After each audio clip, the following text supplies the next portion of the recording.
எந்த படத்துல எந்த பாட்டை போட்டாலும் அதுல ஏன் பாட்டுல இருந்தா உருவிருக்காங்கன்னு சொல்லி எல்லா நடிகர்கள் மேலேயும் படத்து மேலேயும் கேஸ் போடுறத ஒரு வழக்கமாவே வச்சிருக்காரு நம்ம இசைஞானி இளையராஜா. அதுல மஞ்சுமல் பாய்ஸும் தப்பல. கொஞ்ச மாசத்துக்கு முன்னாடி மலையாளத்துல ரிலீஸ் ஆன இந்த படம் தமிழ்நாட்டிலையும் மிகப்பெரிய வரவேற்பை பெற்றுச்சு. கொடைக்கானல்ல நடக்கக்கூடிய இந்த கதையம்சத்துல குணா படத்துல இடம்பெற்ற அந்த குகையும், அது மட்டும் இல்லாம ஒரு முக்கியமான சீன்ல குணா படத்துல வரக்கூடிய கண்மணி அன்போடு அப்படிங்கிற பாட்டு இடம்பெற்று இருக்கும்.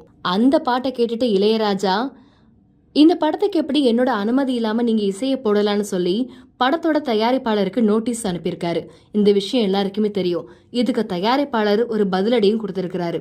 அதாவது அவர் என்ன சொல்லியிருக்காருன்னா, இந்த படத்தோட ரிலீஸுக்கு முன்னாடியே நாங்க இந்த பாட்டுக்கு சொந்தமான 2 நிறுவனத்திடமும் இதுக்கு ஒப்புதல் வாங்கி தான் ரிலீஸ் பண்ணியிருக்கோம்னு சொல்லியிருக்காரு. அதாவது தெலுங்கு ரிலீஸ்க்காக தெலுங்கு உரிமைய ஒரு நிறுவனத்திடமும் இன்னொரு மற்ற மொழியில இன்னொரு நிறுவனத்திடமும் வாங்கியிருக்கிறதா சொல்லியிருக்காரு. அதாவது இந்த பாட்டுக்கு பிரமிட்லையும் ஸ்ரீதேவி சவுண்ட்ஸ்லையும் நாங்க அனுமதி வாங்கி தான் இந்த பாட்டை ரிலீஸ் பண்ணியிருக்கோம். மற்றபடி வேற எந்த நோக்கத்திலையும் நாங்க யாருகிட்டையும் பெர்மிஷன் வாங்காம ரிலீஸ் பண்ணலன்னு அவரு சொல்லியிருக்காரு. ஒரு படத்துல ரிலீஸ் ஆன பாடல உரிமைய படத்தோட உரிமையாளர்கிட்ட வாங்கணுமா இல்ல இசையமைப்பாளர்கிட்ட வாங்கணுமானே இன்னும் தமிழ் இண்டஸ்ட்ரியில ஒரு மிகப்பெரிய சந்தேகம் எழுந்துட்டு இருக்குது. இதை பத்தி நீங்க என்ன நினைக்கிறீங்கன்னு கீழே கமெண்ட்ஸ்ல சொல்லுங்க.